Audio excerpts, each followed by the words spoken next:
السلام علیکم، البرانی اسٹوڈیو سے میں شجیع الحسن اور میرے ساتھ ہمیشہ کی طرح موجود ہیں سید ذہن شاہ صاحب. اچھا ذہن بھائی، یہ محرم کا منتھ چل رہا ہے اور آپ کو پتہ ہے کہ محرم کا منتھ اور حضرت امام حسین رضی اللہ عنہ کا ایک اسپیشل اس کے ساتھ کنیکشن ہے. جیسا کہ ہم سب کو پتہ ہے کہ 10 محرم الحرام جو ہے وہ سیدنا امام حسین رضی اللہ عنہ کا یوم شہادت بھی ہے. تو اسی کے اوپر میں آج آپ سے ڈسکس کروں گا. اچھا، یہ جو ایک ایونٹ ہے، ٹھیک ہے، جو ایونٹ ہوا 10 محرم کو، اس ایونٹ کو آپ کو بھی اس چیز کا آئیڈیا ہے کہ اس کے ہمیشہ ایک ایونٹ کو دکھانے کے یا سمجھانے کے 2 پہلو ہوتے ہیں. ٹھیک ہے، ایک ہسٹورین وے ہوتا ہے. اگر آپ قرآن میں بھی اگر انبیاء کا ذکر ہے، ٹھیک ہے، تو اس میں قرآن کا جو وے آف پوائنٹ انبیاء کے بارے میں ہے وہ ڈیفرنٹ ہے، یا اولیاء اللہ کا جو اس کو سمجھانے کا وے ہوتا ہے وہ ڈیفرنٹ ہوتا ہے. اور ہسٹورین وے جو ہوتا ہے اس حساب سے چیزوں کو دکھانے کا انداز جو ہوتا ہے وہ ڈیفرنٹ ہوتا ہے. پاکستان میں الحمدللہ ہونے کی وجہ سے ہر بچے کو اس ایونٹ کا پتہ ہے ہسٹورین پوائنٹ آف ویو سے. ٹھیک ہے، اور الحمدللہ ان کو یہ بھی پتہ ہے کہ سیدنا امام الحسین رضی اللہ عنہ جو تھے وہ حق پہ تھے، ٹھیک، اور باطل کون ہے یہ بھی ان کو بڑے اچھے طریقے سے آئیڈیا ہے. اچھا، میرا تھوڑا سا جو علماء کے ساتھ ایک مطلب کہ ان کے لیے میری طرف سے ایک جو شکایت ہے وہ یہ ہے کہ وہ موسٹلی جتنے بھی علماء جو ہے، ابھی میں نے مطلب کہ اس منتھ کے سٹارٹ پہ بھی میں نے دیکھا ہے یوٹیوب فیس بک کے اوپر بہت سی ویڈیوز جو ہیں اور اس واقعے کے بارے میں وہ ہسٹورین پوائنٹ آف ویو کی نظر سے بیان کر رہے ہیں. ٹھیک ہے، میں بار بار یہ ہسٹورین پوائنٹ آف ویو اس لیے کہہ رہا ہوں کیونکہ اگر ہسٹری کا ایز اے اسٹوڈنٹ میں نے جب بھی ہسٹری کو اسٹڈی کیا ہے تو اس کو بیان کرنے کا جو ایک وے آف پوائنٹ ہوتا ہے، یہ ایک انداز ہوتا ہے نا، میں نے یہ چیز نوٹ کی ہے کہ جتنے بھی ہمارے علماء ہیں وہ اس واقعے کو بس ایک واقعہ کے طور پہ، ایک ہسٹری ایونٹ کے طور پہ بیان کر دیتے ہیں. اس کے پیچھے حضرت امام حسین رضی اللہ عنہ کا مشن کیا تھا، ٹھیک ہے، یا اس واقعے کا روحانی پہلو کیا تھا، ٹھیک ہے، یہ آج تک کسی نے بھی میرے خیال سے ڈسکس نہیں کیا. تو میں مطلب کہ چاہتا ہوں کہ ہم اس ایونٹ کو اولیاء اللہ کی طرف سے جو ہے وہ پوائنٹ آف ویو سے، ان کے پوائنٹ آف ویو سے جاننے کی کوشش کریں. جہاں تک اولیاء اللہ کے پوائنٹ آف ویو کی بات کی جائے تو ہمارے جو علامہ اقبال رحمۃ اللہ علیہ، ٹھیک ہے، انہوں نے ایک شعر، میں یہ پڑھ رہا تھا، ٹھیک ہے، ان کو اسٹڈی کیا تھا اور ان کے اس شعر سے کافی جو کوسچن ہے وہ میرے مائنڈ میں آئے تھے. تو میں نے سوچا کہ آپ کے ساتھ ڈیفینیٹلی میں اسی کے اوپر ڈسکس کروں گا. وہ شعر تھا کہ غریب و سادہ و رنگین ہے داستان حرم، نہایت اس کی حسین ابتدا ہے اسماعیل. اچھا، اب اس میں آپ دیکھ رہے ہیں نا کہ حضرت امام حسین رضی اللہ عنہ کی جو شہادت ہے اس کو انہوں نے حضرت اسماعیل علیہ السلام کے ساتھ ملایا ہے. تو اس کے پیچھے کیا کنیکشن ہے؟ سب سے پہلے تو جیسے کہ آپ نے بولا کہ ایک ہے تاریخی پہلو، ایک واقعہ بیان کر دینا جو ہوا، اور ایک ہے اس کا روحانی پہلو. روحانی پہلو کی جانب بھی اولیاء اللہ کا جو ہیں ارشادات اور وضاحتیں موجود ہیں، جس طریقے سے آپ نے سیدی علامہ اقبال رحمۃ اللہ علیہ آپ کے حوالے سے بات کیا، اور باقی علماء بھی بیان کرتے ہیں. ایسا کہنا تو درست نہیں ہوگا کہ کہیں نہیں بیان کیا جاتا، بیان تو کیا جاتا ہے، اور علماء حق جو ہیں اس کو ہمیشہ سے بیان کرتے چلے آ رہے ہیں. تو پہلے تو ہم اس چیز کو دیکھ لیتے ہیں کہ اس کا روحانی پہلو ہے کیا، اور سیدی علامہ اقبال رحمۃ اللہ علیہ نے جو بیان کیا اس کا کیا مطلب ہے. پھر ہم سیدنا امام حسین رضی اللہ تعالیٰ عنہ کے مقصد کے حوالے سے کچھ بات کر لیں گے کہ وہ کس مقصد کے لیے اتنی بڑی قربانی دی گئی. آپ نے بڑا خوبصورت شعر پڑھا، غریب و سادہ و رنگی ہے داستان حرم، نہایت اس کے حسین ابتدا ہے اسماعیل. کہ یہاں پر جن 2 ہستیوں کی بات ہوئی ہے، سید علامہ اقبال رحمۃ اللہ علیہ جن 2 ہستیوں کو ایک ساتھ لا کر کھڑا کر رہے ہیں، جیسے کہ سیدنا امام، جیسے کہ وہ کہہ رہے ہیں کہ جو شہادت امام حسین رضی اللہ تعالیٰ عنہ ہے، دراصل اس کہانی کی ابتدا سیدنا اسماعیل علیہ السلام کے گلے پر چھری رکھنے سے ہے. کہ جب تاریخ میں دیکھا جاتا ہے کہ ایک جانب وہاں پر چھری رکھی گئی لیکن چلائی نہیں گئی، اور اس کے بدلے میں چلائی کب گئی؟ نبی علیہ الصلوۃ والسلام کے نواسے کی گردن پر، اور آپ کی اہل بیت سے وہ قربانی وصول ہوئی. اب ان 2 واقعوں کا آپس میں واقعی تعلق ہے، اور یہ صرف سید علامہ اقبال رحمۃ اللہ علیہ نہیں، اولیاء امت نے اس کو کھلے الفاظ میں بیان کرنے کی کوشش کی ہے. اچھا، لوگوں کے سامنے اس کو رکھا ہے اپنے اپنے انداز میں. ٹھیک ہے، اور جیسے کہ سیدی امام فخر الدین سلسلہ البرہانیہ کے شیخ طریقت ہیں اور بہت بڑے صوفی بزرگ ہیں، آپ نے بھی اپنے کلام کے اندر سیدنا امام حسین رضی اللہ عنہ کی اس قربانی کے حوالے سے بات کی ہے, اور آپ نے جو کلام کیا ہے تو وہ مزید واضح ہو جائے گا, اور اس سے اس کلام, یہ جو علامہ اقبال رحمۃ اللہ علیہ کا شعر بھی ہمیں مزید سمجھ آ جائے گا. تو ابھی آپ نے جو کلام کیا میں اس کا مفہوم بیان کرتا ہوں. قرآن پاک میں اللہ سبحانہ و تعالیٰ نے فرمایا, دیکھیں جو اولیاء کے علوم ہے نا, بیسیکلی اگر ہم ان کو صحیح سمجھیں تو ہم قرآن کے صحیح فہم کو پہنچ سکتے ہیں. اور قرآن نے سیدنا اسماعیل علیہ السلام کی قربانی کے حوالے سے بات کی ہے, اور انہی آیات سے ہمیں یہ اشارے ملتے ہیں کہ یہ معاملہ کیا تھا. اللہ سبحانہ و تعالیٰ نے ارشاد فرمایا وَفَدَيْنَاهُ بِذِبْحٍ عَظِيمٍ, وَفَدَيْنَاهُ, اور ہم نے فدیے کے طور پر دیا سیدنا اسماعیل علیہ السلام جو ہے نا, جب ان کے گلے پر چھری رکھی گئی تو اللہ سبحانہ و تعالیٰ نے اس جگہ پر دمبا بھیج دیا. یہ واقعے کا میں آپ کو بیک گراؤنڈ بتا رہا ہوں. اور وہاں پر دمبا بھیج دیا جس کے گلے پر چھری چل گئی, اور سیدنا اسماعیل علیہ السلام پاس کھڑے مسکرا کر اپنے والد کو دیکھ رہے تھے جب آپ نے آنکھوں سے پٹی اتاری. اب اللہ سبحانہ و تعالیٰ فرما رہا ہے کہ ہم نے اسماعیل کی قربانی کی جگہ پر ایک ذبح عظیم کو اس کے فدیہ کے طور پر دے دیا. اب ذبح عظیم اسماعیل علیہ السلام کی قربانی کی جگہ پر فدیہ بن رہا ہے. تو مجھے یہ بتائیں کہ کیا ایک دمبا جو ہے وہ ذبح عظیم قرار پا سکتا ہے جس کو اللہ عظیم فرمائے؟ کیا صرف ایک دمبا؟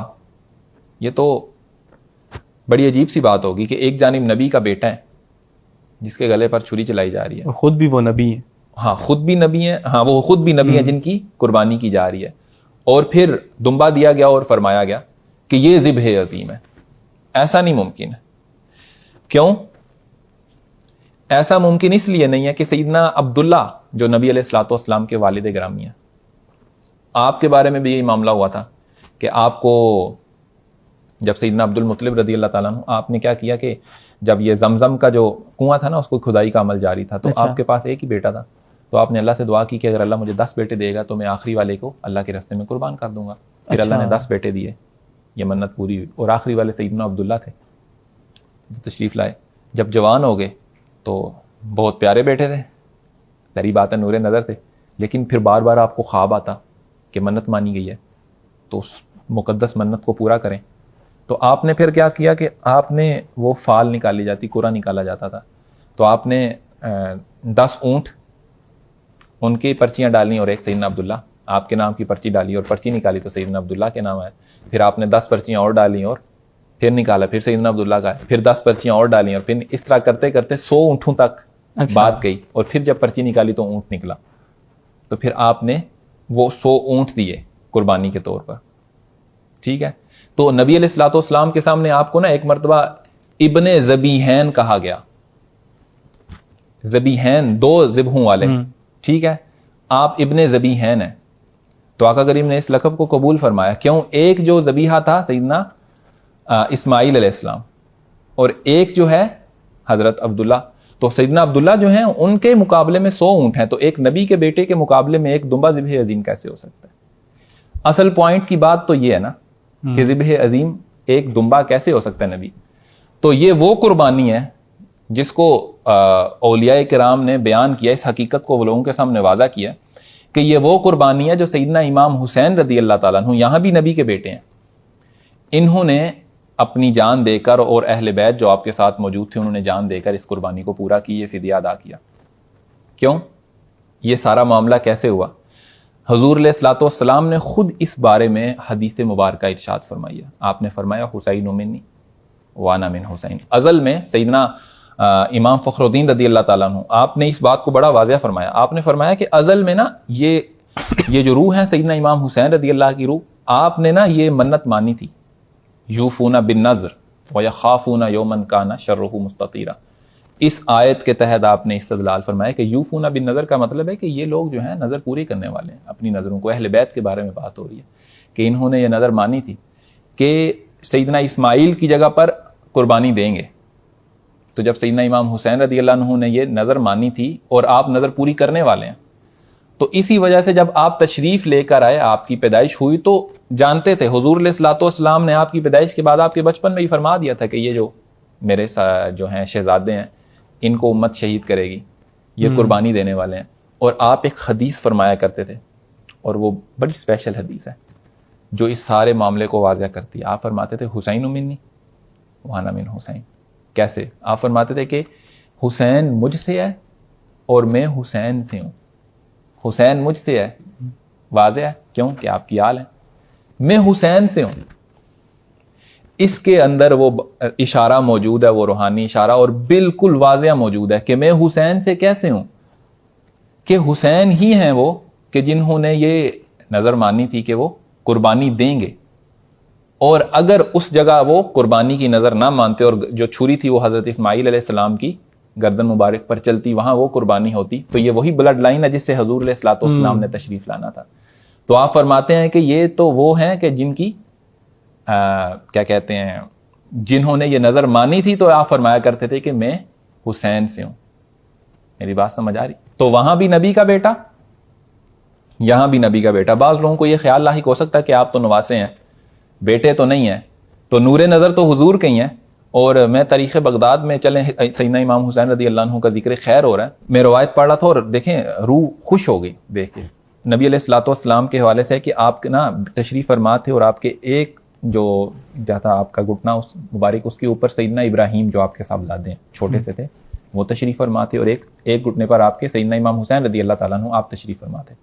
تو سیدنا جبرائیل علیہ السلام آئے اور آ کر عرض کرنے لگے، انہوں نے خبر دی یا رسول اللہ کہ آپ ان دونوں میں سے ایک کو اختیار فرمائیے، کیونکہ ایک جو ہے وہ وصال فرمائیں گے. تو نبی علیہ الصلوۃ والسلام نے حضرت امام حسین رضی اللہ تعالیٰ عنہ کو اختیار فرمایا. اس کے کچھ دن بعد سیدنا ابراہیم جو ہیں وہ آپ کا وصال مبارک ہو گیا، آپ پردہ فرما گئے. تو آقا کریم پھر فرمایا کرتے تھے کہ جب سیدنا امام حسین رضی اللہ عنہ کو دیکھتے نا تو آپ فرماتے تھے کہ اے وہ میرے پیارے نواسے، اے وہ کہ میں اس تم پر فدا ہوں، اور آپ وہ ہیں کہ جن پر میں نے اپنے بیٹے ابراہیم کو بھی فدا کیا. یعنی محبت کا یہ انداز تھا. تو سیدنا ابراہیم تو نبی علیہ الصلوۃ والسلام نے سیدنا و مولانا امام حسین رضی اللہ تعالیٰ عنہ کے حوالے سے یہ بات بالکل کلیئر کر دی. جو اشارے سمجھنے والے ہیں، میں یہاں پر ایک بات واضح کر دوں کہ کچھ باتیں خواص کے لیے ہوتی ہیں، اشارے صرف خاص سمجھتے ہیں. تو جو اشارے سمجھنے والے ہیں وہ بھی پھر ان کو بیان کرتے رہے. آپ نے فرمایا حسین منی وانا من حسین، بات یہاں سے واضح ہو جاتی ہے. اسی لیے اقبال بھی یہ اعلان کر رہے ہیں، اقبال نہیں، ہر وہ شخص جس کو نور نظر حاصل ہے، جس کو وہ جو فیض نبوی سے مستفید ہے نا، وہ اس چیز کا اعلان کرتا آپ کو دکھائی دے گا کہ غریب سادہ اور رنگی ہے داستان حرم، نہایت اس کی حسین. یہ جو کہانی بے شک ختم تو امام حسین پر ہوئی، ابتدا ہے اسماعیل، لیکن اس قربانی کی ابتدا جو ہے سیدنا اسماعیل علیہ السلام سے. تو سیدنا امام حسین کے بارے میں یہ فرمانا کہ میں حسین سے ہوں، ایک تو اس میں یہ لطیف اور خوبصورت اشارہ موجود ہے، دوسرا اس میں اشارہ موجود ہے کہ میں حسین سے ہو کر ہوں.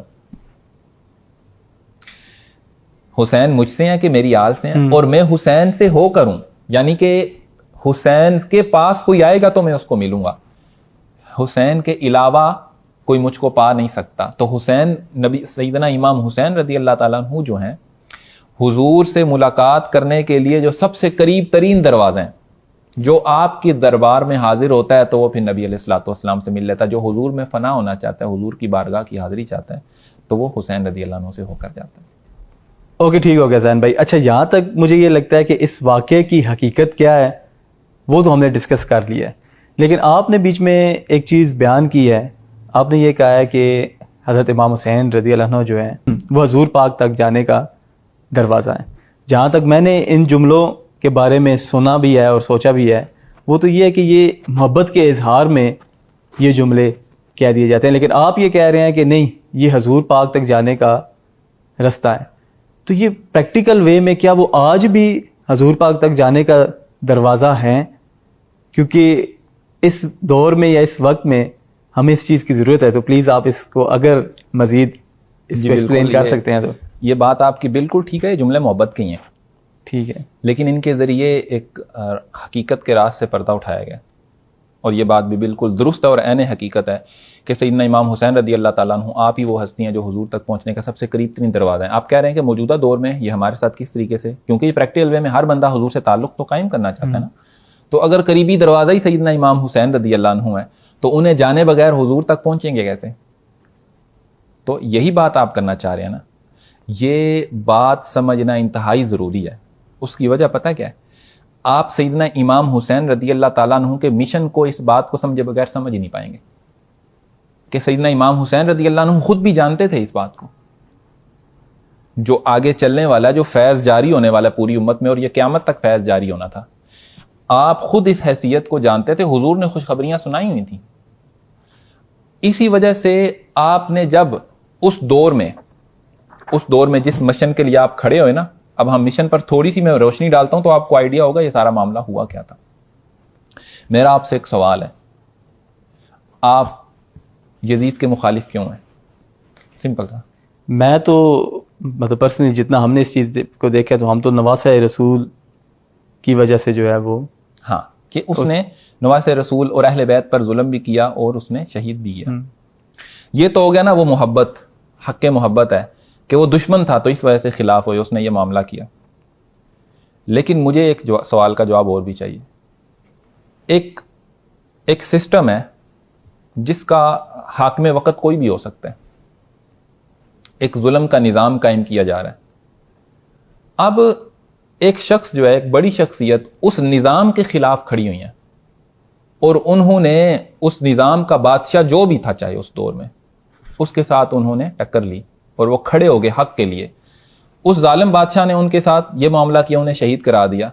اب اس کے کافی عرصے بعد, اس شخصیت کے گزرنے کے بعد, اگر لوگ صرف اس ظالم بادشاہ سے دشمنی رکھنا شروع کر دیں اور اس سسٹم کی خرابیوں کو نہ جانیں جس مقصد کے لیے یہ شخصیت کھڑی ہوئی تھی, تو کیا ہم اس شخصیت کو مکمل جان پائیں گے؟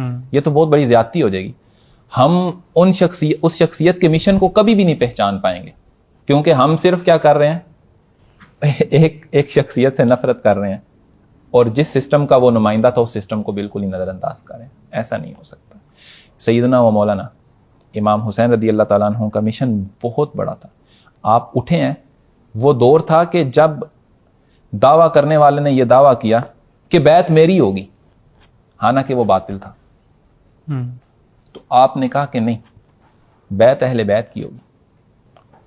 آپ وقت کے امام ہیں, تو جب آپ نے دیکھا کہ وہ سسٹم جس کی خرابیاں یہ ہیں کہ وہاں پر شراب ہے, وہاں پر ہر طرح کی دنیاوی برائی ہے, اور وہ امامت کا دعویٰ کر رہا ہے, وہ خلافت کا دعویٰ کر رہا ہے اور وہ بیعت لے رہا ہے, تو آپ اس کے خلاف کھڑے ہو. آپ نے اسلام کو اور اس سسٹم کو, اس دین کو اس ظلم کے نظام اور اس فسق و فجور کے نظام کے تحت آنے سے بچا لیا. آپ کھڑے ہوئے, چاہے پھر جو بھی آپ کے ساتھ تھے, آپ گئے اور آپ نے امت کو یہ پیغام دیا کہ اہل بیت نے اس دین کو کھڑا کرنے کے لیے اپنا خون دیا. تو وہاں پر جنگ کس بات پر ہوئی؟ امام حسین نے باطل کے ہاتھ پر بیعت نہیں کی. لڑائی کس پر ہوئی تھی؟ بیعت پر. آپ نے سارا خاندان کٹوایا, ایک بیٹا بچایا. ایک بیٹا بچ گیا نا, سیدنا مولانا امام زین العابدین رضی اللہ تعالیٰ عنہ. ان کو امت کے لیے چھوڑا, اسی سسٹم کو قائم کرنے کے لیے چھوڑا, تاکہ جس چیز کو وہ کھڑا کرنا چاہتے تھے, جس کو پھلا پھولا دیکھنا چاہتے تھے, وہ پھل پھول سکے. کیونکہ نبی علیہ الصلوۃ والسلام کی حدیث مبارکہ کے الفاظ سب کو پتہ ہونے چاہیے, بڑے واضح ہیں. آپ نے فرمایا تھا کہ میرے اہل بیت جو ہے نا, وہ تم میں کشتی نوح کی مانند ہے, جو ان میں سوار ہوگا وہ نجات پائے گا, جو ان سے رہ جائے گا وہ غرق ہوگا. آپ جانتے تھے کہ یہی تو وہ امت ہے اور یہی تو وہ نسل ہے جس کے آخری جو ہیں سیدنا امام مہدی ہوں گے, جن کی بیعت لی جائے گی تو وہ اس دور کے سب سے بڑے فتنے کے مخالف کھڑے ہو جائیں گے. اور اسی طریقے سے ہر دور میں اہل بیت کے یہ امام آئیں گے اور یہ سلسلہ چلتا رہے گا. آپ نے دیکھا کہ جتنے بھی روحانی سلاسل ہیں تمام اہل بیت سے ہیں, قادریہ, رفاعیہ, بدویہ, آخری جو ہیں برہانیہ, تمام اہل بیت سے ہیں, تمام بیعت لیتے ہیں. تو امام صاحب کا جو مشن تھا اور امام صاحب کا جو موٹو تھا نا, وہ یہ تھا کہ بیعت اہل بیت سے کی جائے گی, اور اہل بیت تک اور قیامت تک اہل بیت سے جو بندہ بیعت کرے گا وہ نجات پانے والا. اسی وجہ سے آپ نے اپنے صاحبزادے کو امت کو دیا. یہ بھی آپ کی بہت بڑی قربانی ہے, اور آپ اس چیز کو خود جانتے تھے کہ آپ ہی وہ دروازہ ہیں کہ جو حضور کے سب سے قریب کھلتا ہے. تو آپ خود استقبال فرماتے ہیں جب کوئی آپ کے اہل بیت کے ساتھ جڑتا ہے, کیونکہ یہ آپ کی ذمہ داری ہے. تو آپ پھر اس کو قبول فرماتے ہیں اور اس کو حضور کی بارگاہ میں پیش بھی فرماتے ہیں. تو اگر حضور علیہ الصلوۃ والسلام سے ملنا ہے نا اس دور میں بھی, اگر تعلق قائم کرنا ہے تو پھر آپ کو اہل بیت کے ساتھ بیت ہونا پڑے گا. یہاں پر یہ کویسچن نہ ہو کہ صرف اہل بیت کیا وہ بلڈ لائن خاص ہے. جتنے بھی میں نے کہا نا روحانی سلاسل تمام کے تمام اہل بیت سے ہی جاتے ہیں. تو کسی ایسے کی بیت کرنا پڑے گا جو آپ کا تعلق حضور سے جوڑیں, اور جب آپ حضور کے قرب میں جائیں گے تو آپ کو پتہ لگے گا کہ سب سے قریب کا دروازہ امام حسین ہے جن کے پاس آپ حاضر ہوں گے. یہ اس کی حقیقت ہے اور یہ عین حقیقت ہے. اچھا زین بھائی, کیونکہ ہمارے پاس ٹائم بھی کم ہے تو آج یہ نشست یہاں پہ ختم کرتے ہیں. لیکن زین بھائی آپ کی کچھ گفتگو سے کچھ ایک دو کویسچن میرے مائنڈ میں آئے ہیں, لیکن ٹائم کی وجہ سے میں آج کی نشست میں اس کو ڈسکس نہیں کروں گا. جیسے کہ ایک کویسچن پھر بھی چلے میں بتا دیتا ہوں کہ آپ نے یہ بتایا کہ سیدنا امام حسین رضی اللہ عنہ نے اپنی پیدائش سے قبل حضرت اسماعیل علیہ السلام کی قربانی کے بدلے میں اپنی قربانی دی. اس کا مطلب ہے کہ وہ ٹائم فریم سے باہر تھے, ٹائم اور سپیس ان کے لیے میٹر نہیں کر رہی تھی. تو یہ چیز بھی میں نے ہماری اس نشست میں, کیونکہ آپ کو پتہ ہم اس طرح کی چیزیں, وہ ہماری نشست کا نام اینڈ آف ٹائم ہے, تو اس کے اندر ہم یہ چیز ڈسکس کر رہے ہیں کہ کیا ٹائم فریم سے نکلنا پاسبل ہے, کیا آج بھی لوگ ٹائم فریم سے باہر نکل سکتے ہیں.